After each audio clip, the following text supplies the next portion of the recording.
Broadcasting from Cincinnati, you're listening to the Ringside Reporter podcast. All the news from the world of boxing right here. Well, I'm talking to you the way I want to talk to you. Now, here's your host, Eric Lorda.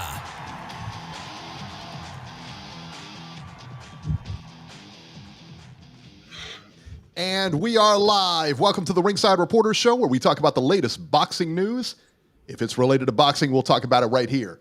My name is Eric Lorta, and I'm here with my co-host, Joe Habib. We got a great show for you today, and if you want to call in, 570-530-8316.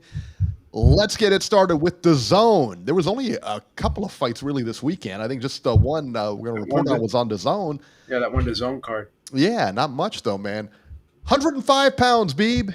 Minimum weights. These are like jockeys. So, like, if you got the guys from the Kentucky Derby to get off their horses and just fight, this would be minimum weight. Isn't it 105, right? 110 and 105, I think the jockeys are. Yeah.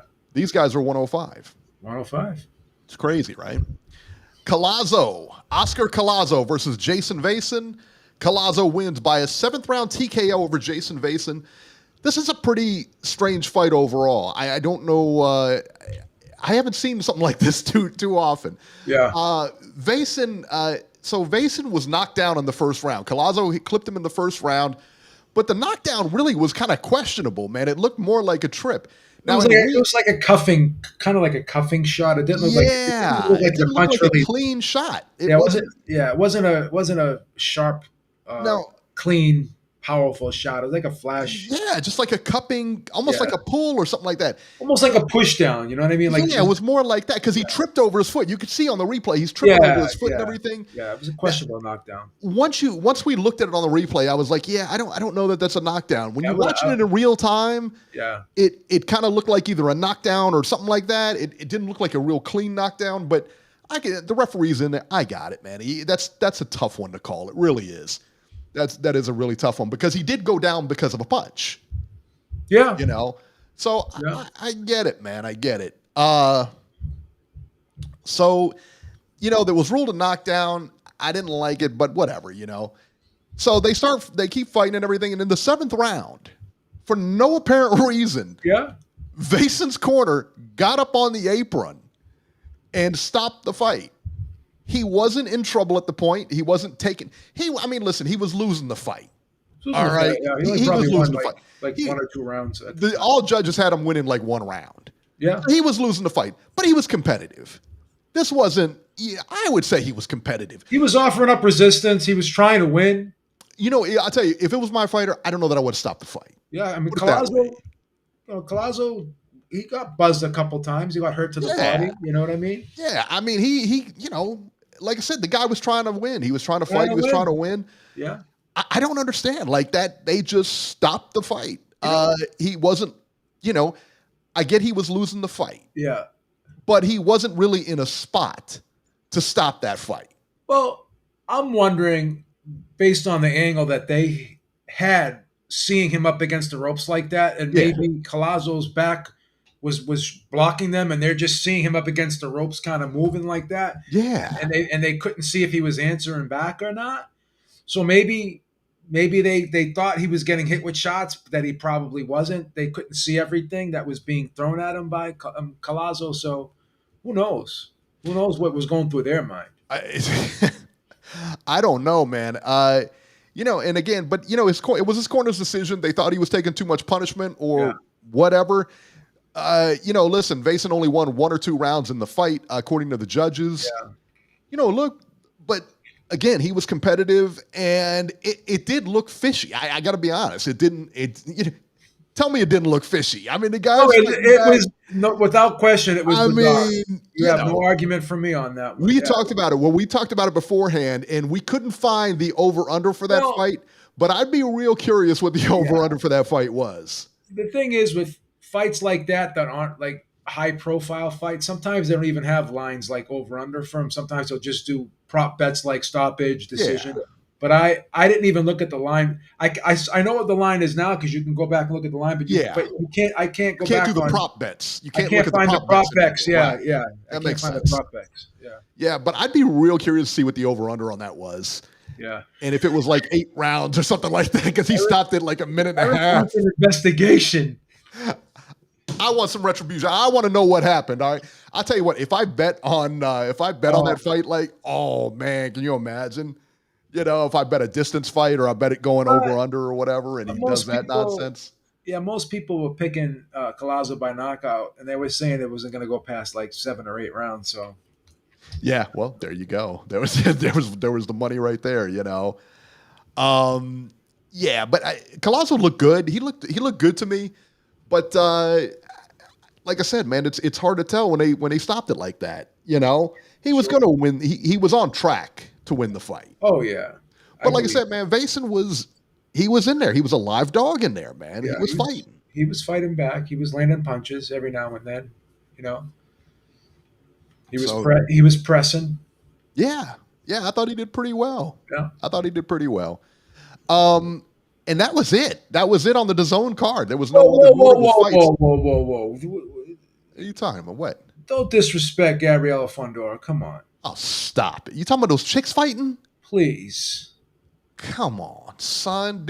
Who was on there? Who was even on? Who were the 2 girls fighting? It was Gabriela. What cat fight were you watching? Let me hear that. Let me see. Gabriela Fondora versus Alexa Kabuki. Oh yeah? So those 2 heavy hitters, huh? Or Kabicki, I think her name was.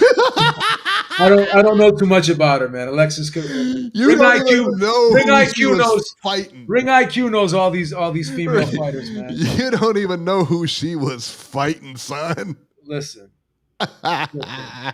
Okay. Did you watch the fight? Yeah, I watched it. It was a 7th round stoppage. Alexis Kabicki, if I'm pronouncing her name wrong, I'm sorry if I'm trying. You'll never hear her name again, so don't worry about it. She fought valiantly, but obviously she was very, very outgunned in this fight.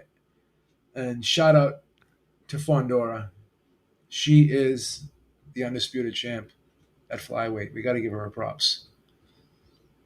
We talked about this, right? You got to show the girls respect at the lower weight classes because there's actually fighters in those.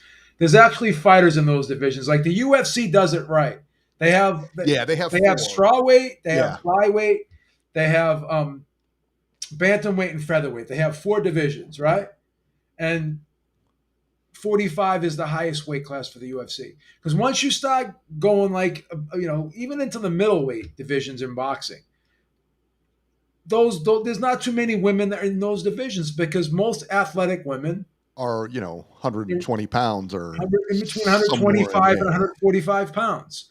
Yeah. When you get above that, I mean, Clarissa Shields, she's a little fleshy, but she's still a great athlete. But I'm not trying to be disrespectful. I'm not trying to be disrespectful. Please. How is that not disrespectful? Please. How is that not disrespectful? Everyone has their body types. Please. She jellies when she moves, but I'm not trying to be disrespectful. Please. What? What is wrong with you? I think Clarissa Shields could probably weigh 154 pounds if she had to. In my opinion.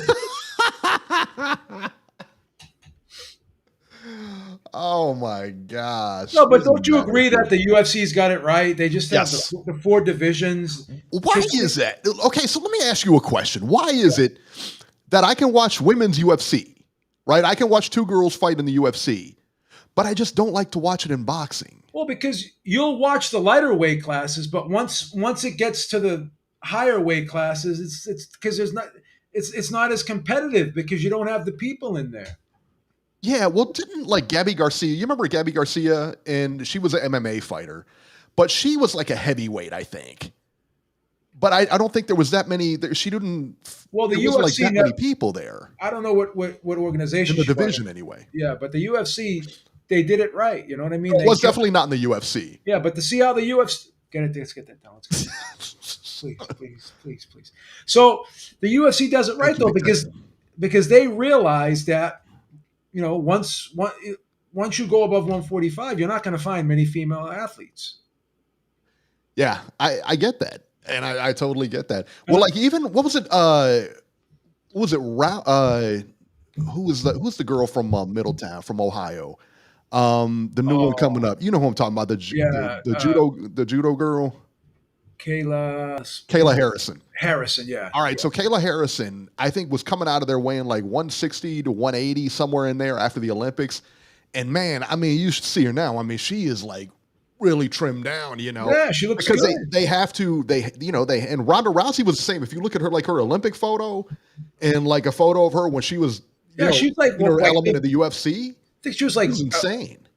I think, and I hope I'm not wrong here, but she was heavier in the Olympics. I think she was like 145, 150-ish. And then she was a lot heavier in the Olympics. Yeah, she was a lot heavier in the Olympics. And she was like I want to say she was like 135-ish when she was in the UFC. Yeah, something like that. Yeah. So yeah, Big Texan, thank you so much. He gives a big kiss to Beeb. Look at that. This guy's obsessed with cream pies, man. I don't know. This guy got a cream pie fetish, man. If I knew what his address was, I'd buy him a friggin' carton of those cans of whipped cream, man. Big case of whipped cream cans. I'd have a lot of fun. What's the matter with you? P. Diddy likes the baby oil. This guy likes the friggin' whipped cream. The baby oil. When's his sentence? Like October, isn't it? Like coming up, right? Yeah, like October 10th or something like that. He's getting sentenced. It's coming up. It's funny because no one's talking about that. They've been quiet on that. I'm so curious to see what sentence he's gonna get. What's real curious about that is that he's been acquitted of the big charges.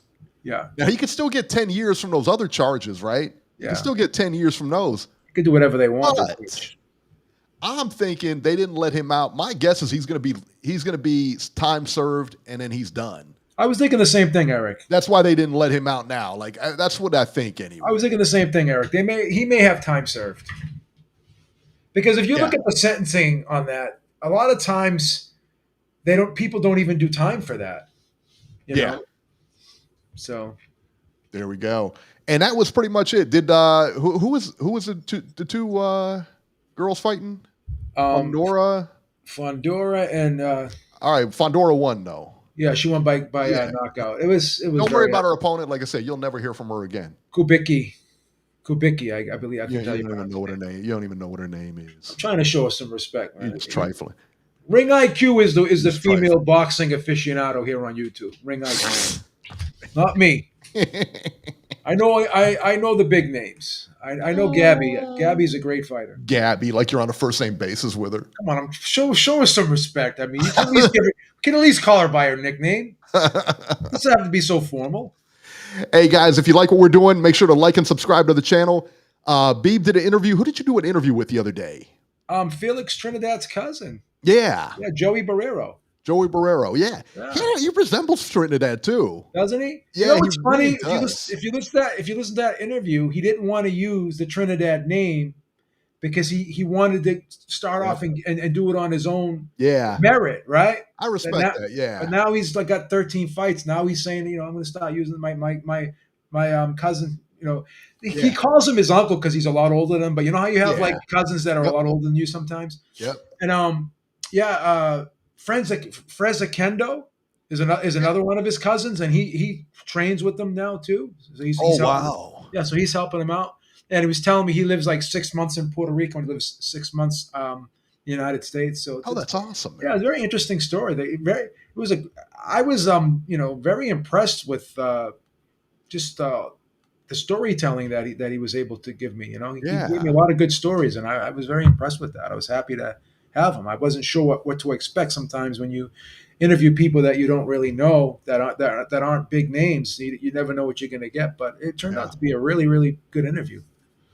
And I tell you what, shout out to Jesse Reekin as well. Jesse Reekin always comes up big. Yeah, Jesse Reekin, man, he really does. Yep, he really does.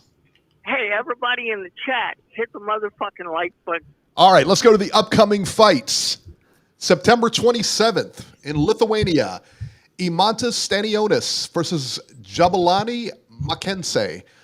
10 rounds, junior middleweights. And on DAZN, September 27th.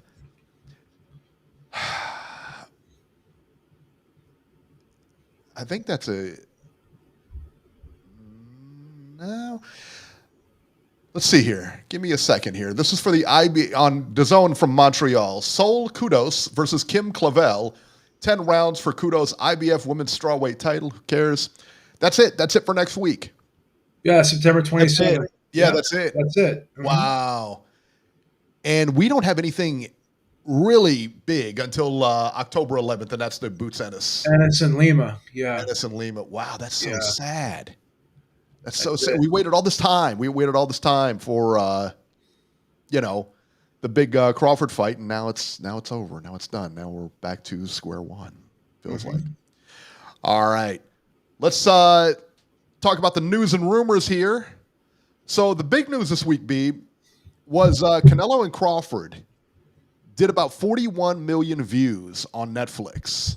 41 million views puts them in third place behind Tyson and Paul, who garnered over 100 million views. And I think there was another one in between there. I believe it was was it the Katie Taylor fight?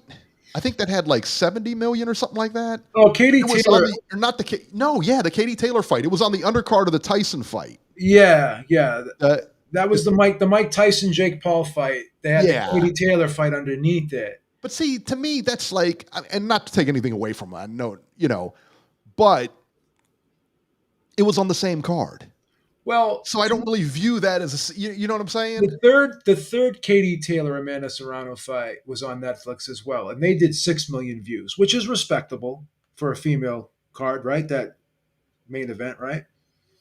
6 million views. You think that's not too bad, right? That's not bad at all. No, that's a lot. And you know what's crazy? When me and my friend Charlie, we went to the casino that night, and it was out. They had it on the big screen of the casino, so they were showing that fight. So, yeah. So, I mean, like I said, man, that's a lot of views, no matter how you slice it. 41 million. Yeah. I mean, when you look at Pacquiao Mayweather, that was what, 7? Or no, that was like 4.6. 4.6. McGregor was like, him and McGregor was like 4.2. Yeah. But those are pay-per-views. Sure. And this is a pay-per-view also, so don't get it twisted. This is definitely a pay-per-view. But I mean, after all of this though, I mean, like after all of the pay-per-views and everything like that, I mean, the pay-per-view was on a dying trajectory. It really was. After that Floyd Pacquiao fight, pay-per-view was on a dying trajectory. Well, here's the thing too, right?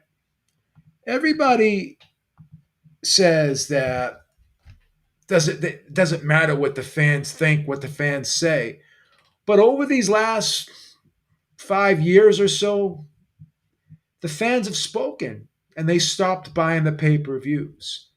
And as a result of that, that's why we're getting these fights on Netflix. That's why we're getting these fights. There's gonna be boxing on Paramount Plus now with a subscription and no pay-per-view. Yeah. Right? So that's why. And even the WWE was ahead of the curve, right? Because they did a deal with Peacock, they did a deal with Netflix, and now I believe they're doing a deal with ESPN. Yeah. And there's no paywall. It's just you buy the subscription and that's it. It's the end of it. Yeah. Right?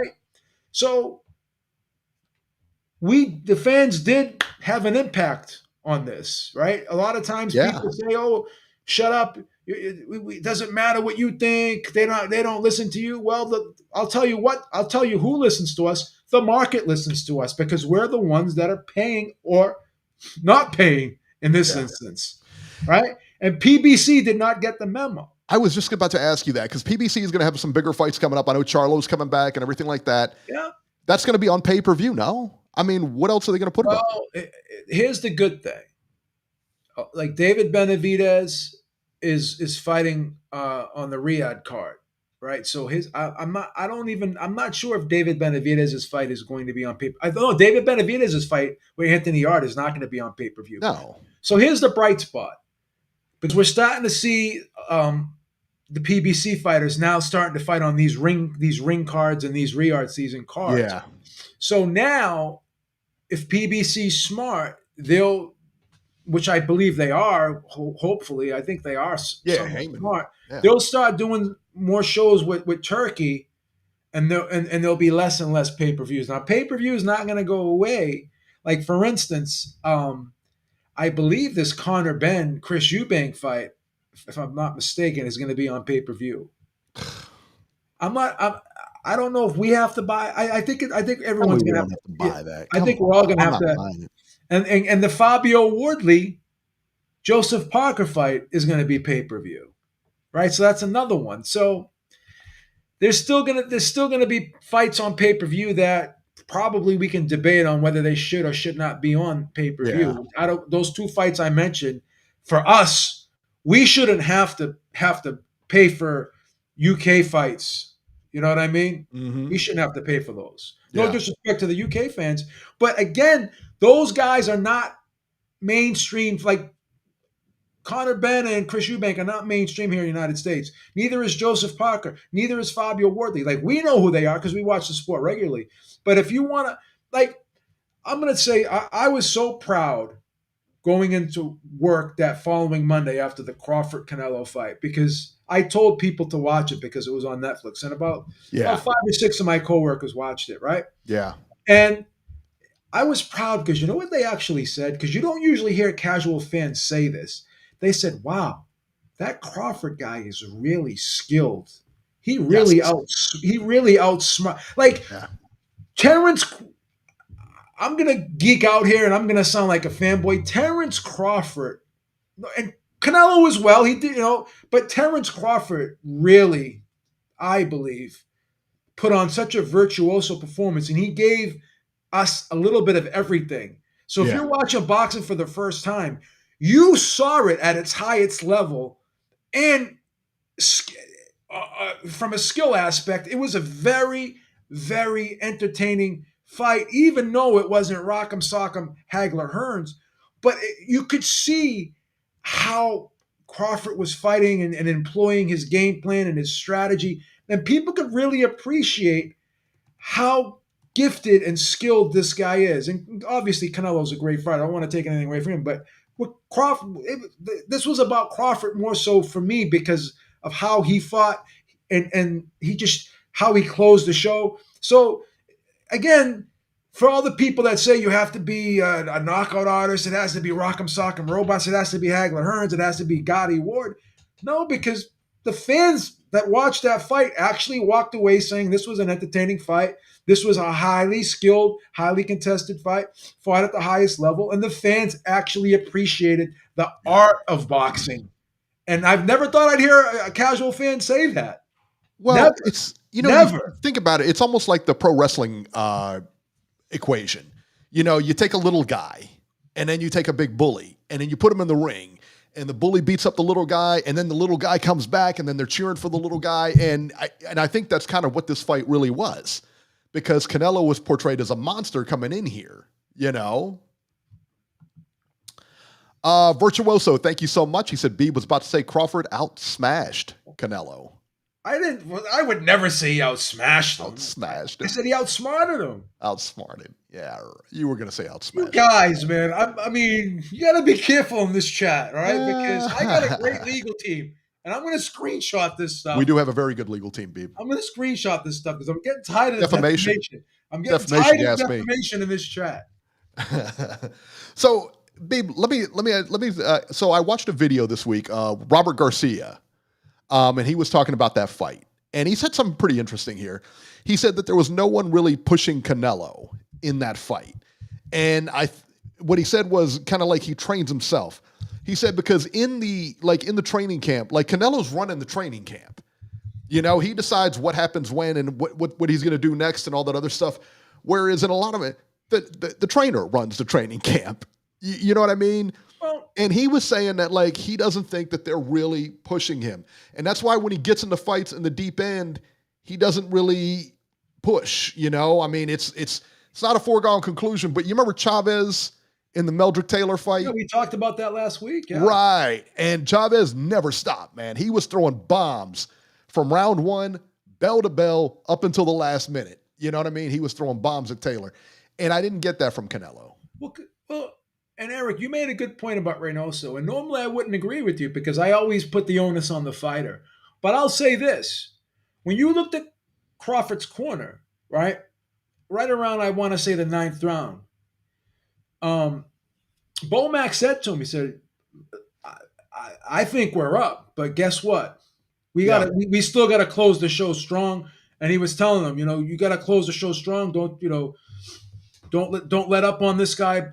But in the Canelo corner, regardless of what's going on, Yeah. nothing changes. No urgency. No sense of urgency. No different instructions. You had Crawford's corner, right? Yeah. Where you had two people in there. That was such a well-run corner. You had one guy talking, and then he would say, "Okay, you want to say something?" And they were all giving very insightful, like what I thought what Bomac said to him, which was something I said. Obviously, I'm not going to take credit for it, but something I said. He goes, even when you just keep throwing that jab out there, just touch him, touch his gloves, just make contact with him, so you're constantly making him like have to move his hands around, whatever. Yep. And I said that he was going to do that, but Bomac was saying, just make sure you keep even during the quiet moments. What did I say? You got to touch him. And Bomac said the same thing. Just keep throwing the jab out there, and just if you're not landing it, just touch his gloves, touch his shoulders, touch his chest. That's he was giving him very insightful instructions, right? Yeah, I would agree with that. You don't get that from Reynoso. You just don't. No, and you go back, you take Bomac, and you go back to that Crawford Porter fight, and it was in like the 9th or 10th round when he said, "You're behind." Whether he was or wasn't, I don't know. I know it was he was up by a point. Yeah, I had him up. I think we had him up a little bit more, but I had it 5-4 going into the 10th. Yeah, and they told Crawford he's up, and then what did Crawford do? He hit the gas. Yeah. Well, same thing in the Madrimov fight. If you look at the Madrimov fight, he said the same thing. I think we're up, but I need you to close strong. I need you to step in. I need you to step in, go to his body a little bit more, push him back. And what did he do? In the Madrimov, everyone loves to criticize that Madrimov fight, but he swept the last 3 rounds. What he was supposed to do. Swept the last 3 rounds. And then crunch time, he won 11 and 12 in the Canelo fight. Exactly. He shouldn't have had to, and by the way, he shouldn't have had to win those 2 rounds to win the fight. Yeah. However, in crunch time, he showed up and he did it again. Yeah. Virtuoso, thank you so much. He said this was more Chavez versus Randall than Chavez Taylor without the knockdowns. Yeah, I think he's right. I think he was right. To be honest, this fight reminded me a lot. It wasn't identical, but it reminded me a lot of. It was being compared to this fight during the build-up too. This reminded me of Leonard versus Hagler a little bit, with Crawford kind of with the wrong guy winning. Is that? Oh, you hate Leonard. You live in Boston. That should tell you something. I was afraid for Leonard going into that fight. I was nervous. Get out of here. Listen, most people had Leonard winning that fight 115 and 113. Nobody has Leonard winning that fight 115, 113. Ask the chat right now. Who won? Who won the fight? Hagler or Leonard? Leonard won that fight. Who won? Come on, stop it. Now I told you I don't think Leonard won the second 30 seconds of every round. No, he won the beginning of the round. Stop and it. the end of the round. He took the middle off. That was the middle portion he coasted. Stop it. I was talking to him before the fight, man. He told me he was talking to you before the fight. Yeah. Good friends. There it is. Right there. There it is. No, Hagler got screwed. Canale says, yeah, Hagler. Yeah, this chat is horrible. Oh, this chat is horrible. Hagler. See, there's a smart one. Here's a smart one right there. I'm with Beeb. I had 115 and 113 for Leonard. That's probably your account. You know what I mean? That's probably That's probably your account. He's got a picture of his face there. That's not me. Yeah, because you can't get that anywhere. What's the matter with you? All right, so listen, man, the dust is settled from last week. So where does each fighter go from here? I would personally like to see both of them retire because I think, I'll be honest, man, Crawford's 38. You've been in there. You've had a ton of fights, a ton of big fights. I just get the feeling, though, after this week, he ain't going nowhere. But you think about it, like, what does he chase now? There's no big payday. What big payday is really out there for him? I don't think there is one. Well, this is going to sound utterly ridiculous. Well, sure. I actually want Crawford to retire, but I want Canelo to fight 2 more times. I want him to finish out his contract with Turki Al-Sheikh, and I'll tell you why. What are you guys? What are you, Turki Al-Sheikh's henchman? What do you mean you want to finish out? I've submitted resumes. I've submitted my resumes. I've gotten. I want him to honor the contract for my boy Turki. No, No, but hear me out here. I said this last week. We both looked at the landscape without Crawford at 168. We both agreed he could beat Shiraz. We both agreed he could beat Mbilli, right? Or he would have, he could win the fight, right? I think he could be champ again at 168. So what I would do, right? Because he's going to make $100 million a fight. Is he really? Is it really that much? I mean, he signed. I believe, if I'm not mistaken, he signed. I think a 4-fight deal with Turki Al-Sheikh for $400 million. So why not? Why? And I believe he can be champion again. I think he can beat Mbilli. But Turki doesn't like easy fights, though. I know, but those guys, those are championship fights. I would favor him over Mbilli or Martinez. I would favor him. Canelo, and I would favor him over Shiraz as well. Yeah, that's a given. It's crazy as it may sound, right? He fights the winner of Lester Martinez. But I think that drive might be gone. I really do. I think that it's just the fact that he said after the fight, he's halfway. It sounds like he's half in and half out. Because after the fight, he said, listen, I maybe I'm not the same fighter I was. Doesn't mean he's not good, but it means that he's starting to think about it like, hey, I'm slipping, and he knows he's slipping, and it's been there for a while. We all knew he was slipping. It's amazing because people think I was talking shit about Canelo last week about you were. You didn't. He lost with class. He lost with class, but he wasn't upset about losing. I went back and listened to that interview, right? And they had like a epilogue of when he fought Mayweather, and he said, "I'm so upset, I'm so disappointed, I'm so hurt." Yeah, it's my first. He was so upset after he lost to Mayweather. Obviously, probably because it was his first loss. You never knew. Sure. But even that young version was so disappointed in losing. Where this version's like he's careless. He was happy. Because I don't care. How do you care? I mean, honestly, how do you care? Now you can make an argument. Well, Beeb, that was his first loss. You got younger, but you're getting $100 million a fight, son. How much money's he got now? He's got. They talked about it. He got horses. He's got farms and ranches and everything. He's got every car. He owns gas stations over there. I mean, he's got every car imaginable. He's got a yacht. I mean, how do you get up at 6 a.m. and run? He's a promoter. You know what I mean? He's a promoter. Yeah.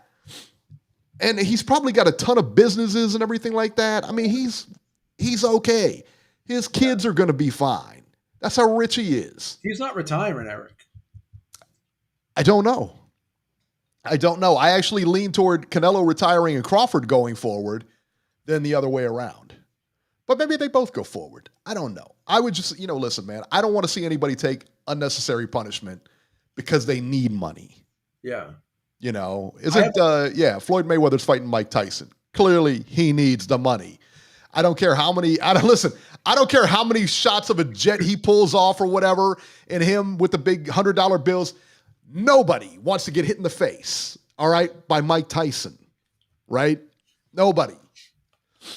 Yeah. So, look, man, I mean, we know you need money. That's why I don't want him in that position. Crawford, this is his biggest payday by far. Okay. How much did he make, would you say? $50 million. Think he made $50 million? I think he made 50. Yeah. Okay. Somewhere in there, somewhere along those 40, lines. 40, 50 million at least. Something along there, and he's still got a good, there's paydays left for him, right? Well, maybe not 50 million. But what paydays does he have at middleweight though? Well, Charlo. You think Charlo's a big one? You think Charlo is a big one? 160 and fight him? You put the Charlo fight. Where's Charlo from Texas? You put that fight in Texas, right where the Errol Spence fight was. That's a big fight. Or you put it in Riyadh. Doesn't matter. It's a big fight. Jermell Charlo versus him at 160. Yeah. Yeah. That's a good fight. Yeah. JC says, Eric, stop. Tyson can't pull the trigger anymore. He looked like the Bengals. I don't think Tyson looked that bad today. I tell you what, Nobody looked as bad as the Bengals did today. That was shit times 20. That's what that was. That was awful. Awful. But Tyson can't put the trigger no more. Yeah, but would you, okay, so if Tyson, okay, by that same logic, JC, would you like to get hit in the face by Mike Tyson? You're saying it would not hurt. It wouldn't damage you or anything like that. All right, then. Doesn't matter. He's an old guy. He's in his 50s, pushing 60. I don't want to get hit by him. All right? I'm just saying. I don't want to get hit by him. But for $50 million, I'd get in a ring. I'd get in a ring for $50,000. What do I know? You know, what do I care? So you talked about Crawford going down to 160 and unifying it. And there's definitely a possibility because I think he wipes everybody at 160. However, Janibek is fighting Arislandi Lara. And Arislandi Lara's got the W. Well, they're saying he's rumored to be fighting. And Janibek said, I got a big announcement. And I'm hearing that big announcement is going to be Arislandi Lara. Janibek has a WBO and he has the IBF title. Whereas Arislandi Lara has a WBA. Well, who's Lara fighting next? Who's Lara fighting next? He may be fighting Janibek. I thought he was already scheduled to fight Lara. No. Okay, my mistake then. That's okay. So if Janibek's got the WBO and the IBF, Lara's got the WBA, the winner of that's going to have 3 titles. Yeah. Crawford fights that guy, he's got 3 titles. And I heard Adames is moving up to 168. So the WBC may even have that fight between Lara and Janibek. They'll throw the WBC in there for the vacant title, maybe, just so it could be for an understatement. Because that fight's going to be for the ring belt too. The fight between Lara and Janibek. So Crawford may fight the winner of that. I'm thinking of, you know who I'm thinking of? Erickson Lubin. He's fighting Virgil Ortiz. Not Lara. I'm thinking of Lubin. That's what it is. Yep. Yeah, Janibek Lara was a decent fight. Arislandi, man, he's got like 9 lives in the sport. Yeah, I mean, he really does. He's like 42 years old, man. Yeah, you know, and that's his age. He's probably older because you know how they always say that they're. Yeah, they say that all the time. They always say that all the time. And I like Lara's style. I people don't like Lara. I don't mind the style. I like his style. It's just like in the UFC, you got a wrestler who keeps taking you down. Stop him from taking you down. Yeah. I mean, that's the game. You know? I love Lara's jab. I like that pot shot style from the outside, the counter punching. I like that. He knows how to move. He works the ring really well. Yeah. Yeah. And you know what? He's older. So guess what? He's not moving as much, you know? Now he's got to stand more in the pocket than he used to. I want Lara to beat Janibek. Oh, what's the matter with you? I like Lara too. I do. I like the old time fighters. He's not beating Janibek. And I go for the underdog. Yeah, he probably won't win. He won't beat Janibek, but I want him to win. He won't win though, but I want him to win. I'll be rooting for him. Yeah. All right, let's move ahead here. Tank Davis versus Jake Paul will not happen in Georgia. Georgia has refused to accept the fight because of the weight difference. Yeah, that's crazy. By the way, guys, this was labeled an exhibition in Georgia, okay? They said, I don't care. Take it somewhere else. Georgia. Go figure that one out. All right. You remember when Tyson was suspended and they had the Lewis fight? He was suspended by Las Vegas and New York, and they had the Lewis fight in Memphis, Tennessee. There's always somebody who will stage the fight. And in our case here, it is Florida. I think, is it Miami? Is that where it is? I'm not sure. Is it Miami, Florida? I think it's going to be in Miami somewhere. Yeah. I thought so, but I don't know. But somewhere in Florida. Sure. All right.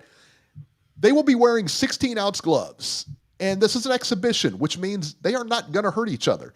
This is like the Roy Jones-Mike Tyson fight. It was an exhibition. They're not trying to hurt each other. I heard Blue Blood say this on one of his videos, where in order for it to be allowed to be in Florida, they had to agree to not have it be competitive, meaning they had to agree that they're not going to go out there and try to hurt each other. Yeah, I agree. I think they're probably right. They had to say that they're not going to go out there and really fight each other. Yeah. It can't be competitive in any way. It can't be competitive. Then why are they fighting? Yeah. I mean, and they're wearing 16-ounce gloves, which, I mean, listen, we've all sparred with 16-ounce gloves. Yeah. You can get hit with a shot with 16-ounce gloves, it ain't like getting hit with a shot from 10-ounce gloves. You know what I mean? There's a big difference. No. You know, I tell you, in the idea I had, you know what they should do? They should let Tank wear 8-ounce gloves and let him wear, 10-ounce gloves? 10-ounce gloves is the highest. Yeah. 10-ounce gloves. I think Paul should wear 10-ounce gloves. Tank should wear 8-ounce gloves. And I think that might even the playing field a little bit. At this point, they're probably, and you know what I heard too, that they're still working out the details for this. So they're still,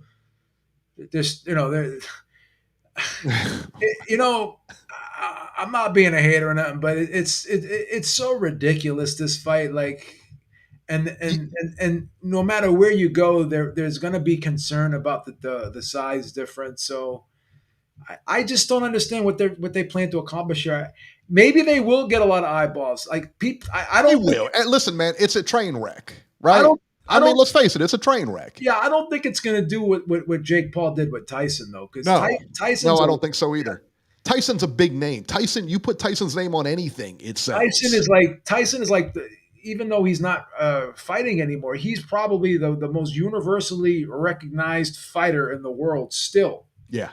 Today. Oh, and he's for sure. He's probably the second most universally known fighter in the world of all time, behind Muhammad Ali. Yeah, I think he's definitely more known than Mayweather. I mean, and Mayweather's a household name.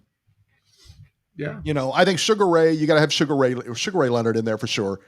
Everybody's heard of him. Mike Tyson. Everybody's heard of him. Floyd Mayweather. Everybody's heard of him. Like Muhammad Ali, they used to like. George Bush sent him to Iran to help negotiate to get hostages back from Iran. Like this guy, this guy was like, right. This guy was incredible. Yeah, incredible. There'll never be another one like he's got to be the most popular boxer ever, right? Nothing like comes close to this guy. He wasn't the best fighter ever, but he was definitely the best boxer ever, most notable boxer ever. A lot of people say he was the best heavyweight fighter ever. That's what a lot of people put him at number one. But so that's interesting. Okay, so Corey Lee just brought up in the chat. He said, "If we can't bet on it, I can't believe it's real." Will there be bets on this? I can't remember if there was bets on the. There's not going to be bets on it. There's not going to be bets on it because they're not. I don't think it can be. It's not. It's an exhibition. They're not scoring it, but they actually scored Jones versus Tyson. No, they didn't give a winner at that. They didn't have a winner, but they had like Antonio Tarver. They had Christian Martin. They had other guys. And I think they had Vinny Pazienza too scoring it. They had 3 judges scoring it, but not official judges. Yeah, that's the thing, man. Yeah, and I don't understand. Like I said, man, I don't get this fight. I really don't. Like, and Jake Paul, is, honestly, he's close to becoming like a legitimate fighter. You know what I mean? Well, here's the problem. You can't ever complain now when people say you're not a real boxer when you keep doing these exhibitions. Now, if you want to say you're about entertainment, and when people say your fights are fixed, they're not saying people are necessarily taking dives. Maybe some people are, but a lot of people are saying they're fixed because of who you're picking to fight.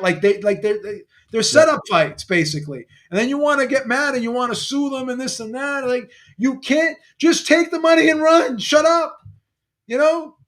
Just take the money and run. You're making a killing. I mean, and we talk about this fight and we dump all over this fight. But as soon as that press conference starts, what is it, next week or something like that? Oh, it's tomorrow. We're going to be all over it. We're going to be all over it. We'll be all over it. Yeah. Or maybe we won't, but I believe we will. It's just one of those things. Once we see it, we did the same thing with the Conor McGregor fight. We're like, no, come on, that's stupid. And all of a sudden, we're in. Well, we were watching the tension fight, but as we were watching it, we were making fun of it. We were making fun of it. We stayed up till 4:30 in the morning to watch that stupid. Remember we did the live at 7 a.m. That was hilarious. I was falling. I had my alarm set for every 10 minutes. Yeah. Like every 10 minutes, it would wake me up just in case I didn't miss anything. Because there was like a 4-hour delay. Like the card had taken place. And then there was like a 4-hour delay waiting for Mayweather to get there. And we were saying tension took a dive. And then there was like people There was like people in the chat That getting looked mad like at a us. dive, son. I mean, They that were looked getting like mad a at straight us. up dive. Oh, he didn't take a Son. dive. Mayweather hurt him. Mayweather's the greatest. Yeah, he looked like a cold dive. out. He knocked him cold out. Like, you took a dive, bro. Stop. I'm not saying it was a dive. I'm just saying, to my eyes, it looked like a dive. So I don't know. Yeah. I'm just saying. It looked corny. All right. Well, like I said, man, that's a train wreck fight. And who does train wrecks better than our main man from Cincinnati, Ohio, Adrien Broner? The train wreck of the week. Adrien Broner got thrown off. What is that? It's Cam and Mace. Cameron and Mace. Yeah. What is the name of that show? I don't even know the name of the show. It is what it is. It is what it is. That's what it. Okay. So he got thrown off of that show today or this week, right? So he was repeatedly. What happened was he's on the show, and he's repeatedly, being told to leave one of the co-hosts alone. The co-host, there's Cam, there's Mace. Cam, like I'm on a first name basis with the dude. There's Cam and there's Mace. And then the girl they have on the show is kind of like the host. She kind of kicks the ball off to these two, Yeah. Her name is Stat Baby. Yeah. Real cute girl. I mean, she, real cute girls. Well, Broner can't get his eyes off her.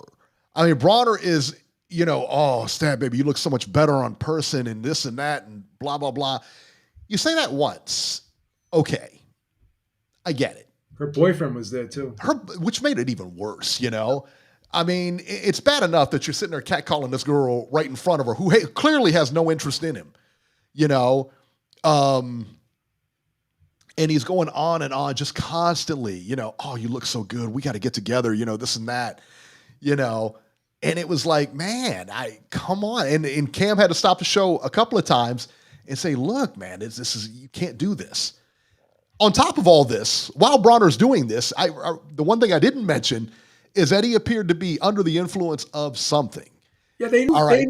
They knew he was trash the minute he walked in there. You had to know he was trash the minute. Yeah, and here's the problem with the whole thing, and I'm definitely not condoning the behavior. Yeah. But when you book someone like Adrien Broner, you got to know what you're going to get. Now, obviously, you're not going to expect that, but you're going to. I would have expected that. But you're going to get something effed up. He always does something crazy during an interview or during a show because the guy. That's what he does. He's in a bad way right now. He's got a lot of problems. It's public knowledge that he's got a lot of problems. So at this point, what are you bringing him on for? Are you trying to like parade him around like a clown? You're trying to like embarrass the guy? Like what are you looking to get by booking someone like Adrien Broner? Like, right. I wouldn't want to interview Adrien Broner right now. You know what? I don't even know. Like, it sounds like, I mean, he knows Cameron. It sounded like those two were really cool. Like they were friends or whatever. Well, like they knew each other. Kim said he knew him, but they were kind of like friends, but not like friends. Like he would see him around. Yeah, they knew each other. He saw him at a casino, and he walked up to him and said, "Hey, you want to come on the show?" Blah blah blah blah, whatever. One thing I didn't like that Cam did was he was all nice to him. He's like, "Okay, man, I still got love for you, man. No problem. Here's your money, blah blah blah." Then when he leaves, oh, that guy's a fucking junkie. He's this, he's that, blah blah blah blah blah. It's like, bro, I mean, come on now. Like you weren't saying that shit when he was there. Yeah. But then he kind of apologized afterwards. Like he did like another video and posted and said, I was just mad at the time. He had to be mad, right? I mean, because again, you booked this guy on your show. And you expect him to show up, and you expect him to, entertain just like he does, but you don't expect to come in and like trashed, and then hitting on the co-host and everything like that. But here's the thing, man. He was looking to go viral one way or the other. Probably not looking to go viral that way, but he was looking to go viral at Adrien Broner's expense. And I stress you got to know what you're getting when you're booking AB right now at this point. Oh my God. You got to know what you're getting. You got to know what you're getting. That was bad, man. That was really bad. And it just, there was no light in there that could have made him look good. Yeah. You know what I mean? He could barely form it. It appeared to me, and you could see it, go watch it. He could barely form a sentence. Bro, if I know I'm going to like, I was getting ready to do a video. I'm not going to mention the person's name. I was getting ready to do a video with someone about 4 years ago, and I'm getting ready to go live with them, and they were fucked up. And I said, no, you got to jump off. I didn't even start. I wouldn't even do it with them. if you or I were in that situation, like you came on or I came on, and because we always meet before the show starts, obviously, and we were under the influence, the show is canceled. That's right. I'm not going to put you in that position. You know what I mean? And no more than you would put me in that position. Right. To make a fool of myself online to whatever. He knew he was effed up before they started the show. So you had to have known. You know, and again, you don't want that to happen. No one should treat that young lady like that. You know, she's only 20. She's 23 years old. Yeah. She had her boyfriend there.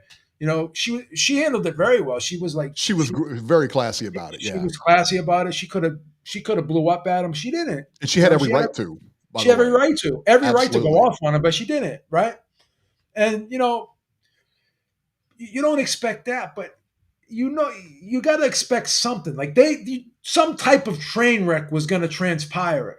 Right. When someone walks into the studio like that. At that point, you just turn them away and say, hey, man, you know, maybe we'll do this another time. Why didn't the producers stop that? You know, say, hey, you know what? I don't know that this is a really good idea. You know what I mean? Because it hurts. It hurts Broner, but it also hurts you guys for putting him on there too. Because now you guys are put in a situation where you're like, why? Who decided to put him on TV like that? Yeah, that girl, Treasure. Her name is Treasure Wilson, but they call her Stab Baby. Mm-hmm. She actually was at Crawford Canelo, and she did like a video, and she just and showed her whole experience covering the fight that weekend. So she had a good time. She was at Crawford Canelo. Yeah, she seems nice enough. She seems real professional and everything. You know, she comes off as a really nice person. Yeah, and like Cam and Mace always goof on each other, and they're always cutting up and everything like that. And I love watching them too, man. Yeah, Cam and Mace are actually good together. They're great. They got really good chemistry. That's a good show. Yeah, I give them credit. For sure, man. For sure. But train wreck, man. AB can't get up in his own way, and he's got what is he? Don King. I guess he's working with Don King now. They're trying to get a fight. Yeah, and he's not going to fight. I mean, he talks about what did they say? He wanted everybody. He said 140. Son, you can't make 140. I hate to break this to you. You ain't making 140 anymore. No way. No way he's making 140. No way. No way. No way. You know. So let's see here.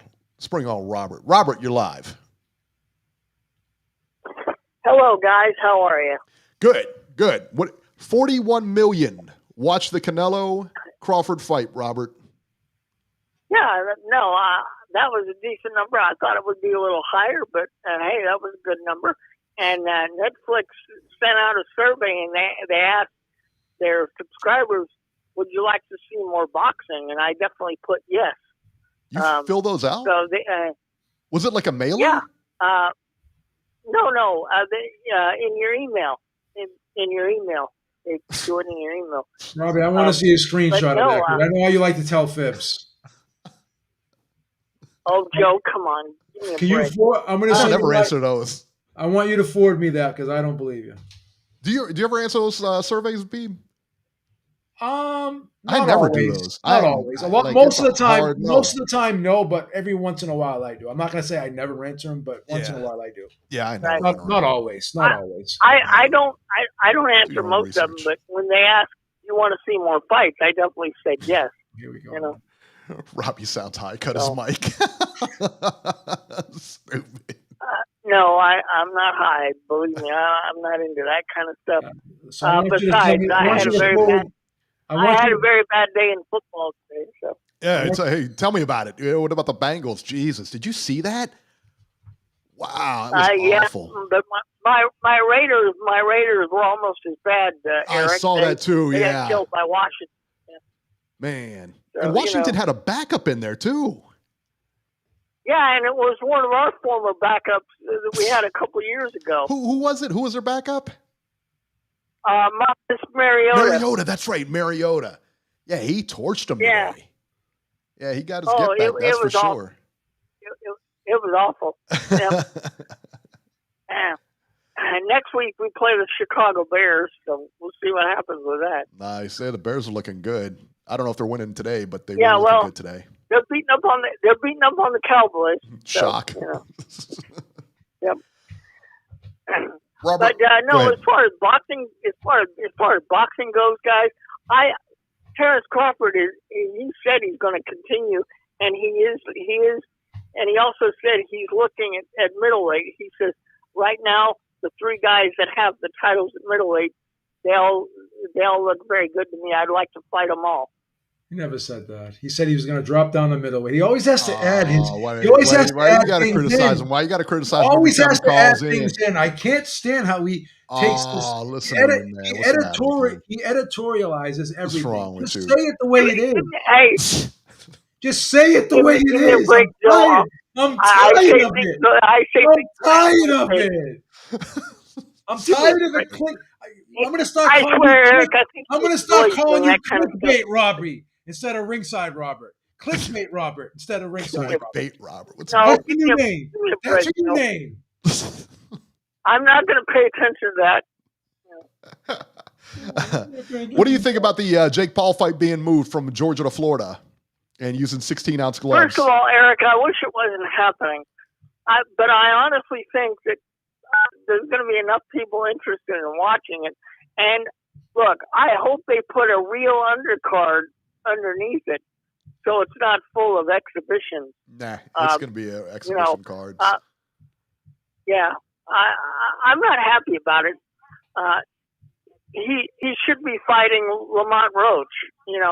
Davis should be fighting Lamont Roach, and Jake Paul should be doing something else. This whole thing is ridiculous. You going to watch it, Robert? Yeah, he's going to watch it. Yeah, of course I'll watch it. It's going to be on Netflix. Can I ask you another question? Yeah. Can I ask you another question, Robert? Yeah. Is Mrs. Herrick going to watch it? No. Oh, by the way, that reminds me. You were talking about pay-per-view earlier. Not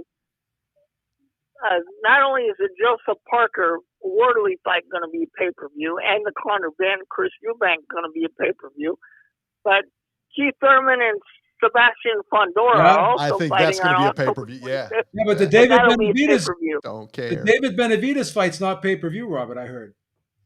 As far as I know, right now it's not, but you never know. That could change at the last minute. There you go. I hope not.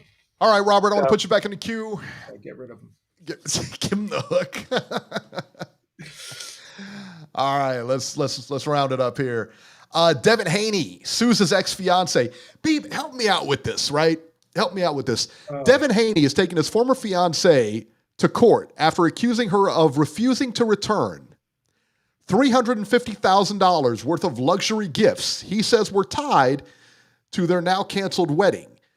Gifts like, Hermes bags, some kind of watch, diamond jewelry, designer purses, that kind of thing. Listen, he's not going to win. To me, if you're dating a girl, right, or you're engaged to whatever, and I buy you a purse, or I buy you an expensive handbag or something along those lines, I bought that for you. I don't get that back. I'm not lending that to you. I'm not like loaning that out to you for as long as we last, and then once it doesn't, you give it back and I give it to another chick. It doesn't really work that way. I was always taught once you give a gift, you gave the gift. How is it tied? I don't understand that. It's only one instance where a girl should probably give a gift back. The engagement ring. That's it. I get that. And even then, she doesn't have to, technically. She doesn't have to, technically. It would be the best thing to do. But it's kind of classy. It would be the right thing to do, because who wants to keep an engagement ring when the engagement's off? Yeah. You know what I mean? Who wants to go around saying, I was married, but now, or I was going to get married, but... Unless she hates you so much that she just hawks it and takes the money. Right. Yeah. Like, if you give her a gift, you gave her a gift. That just, I don't know, that like... If I was I'll put it this way. If I was a girl and I was looking to date Devin Haney, I'd be looking at that really hard before I dated him. I would like, wow. Then Floyd Mayweather was bragging about, how he makes his girls sign. He had signed like not a prenuptial, but like, sign papers. And if I give you something and we break up, you got to give it back. That's so corny. That's so corny to me. You know what I mean? It just is. Unbiased Brim, thank you so much. He said Janibek versus Adames as co-main to Tio versus Haney. That I don't think that I like it. I don't care. I love it. But I heard it was Janibek. Yeah, I heard it was Janibek Lara. But yeah, I heard Adames wants to go to 168. He may be vacating that title. So there you go. Robert Helenius, the heavyweight, is 41, I believe. He's 41 or 42 now. Anyway, announces retirement. He last fought Anthony Joshua in a loss back in 23. The WBC has ordered a rematch of Lester Martinez versus Christian Mbilli. I like that one. I don't really like rematches, but I like that one. I'd like to see it again. Night of the Samurai on December 27th. Naoya Inoue versus Alan Picasso and Junto Nakatani versus Sebastian Reyes. The Night of Samurai is taking place in Riyadh. What? It's almost like the Battle of Ohio taking place in Las Vegas. Anyway, it's a pretty good card. It's actually a really good card. That'll be Inoue's 4th fight in a year. That's crazy. He's working hard, man. Right. And if both Inoue and Nakatani win their fights, they're expected to meet early in 2026. There you go. And the last piece of news here is Katie Taylor has stepped away, is taking a break from boxing to attend to quote-unquote personal matters. The WBC has announced her champion in emeritus, whatever that's supposed to mean. So Katie Taylor stepping away for some personal reasons. Not sure what. Yeah, it is what it is. There you go.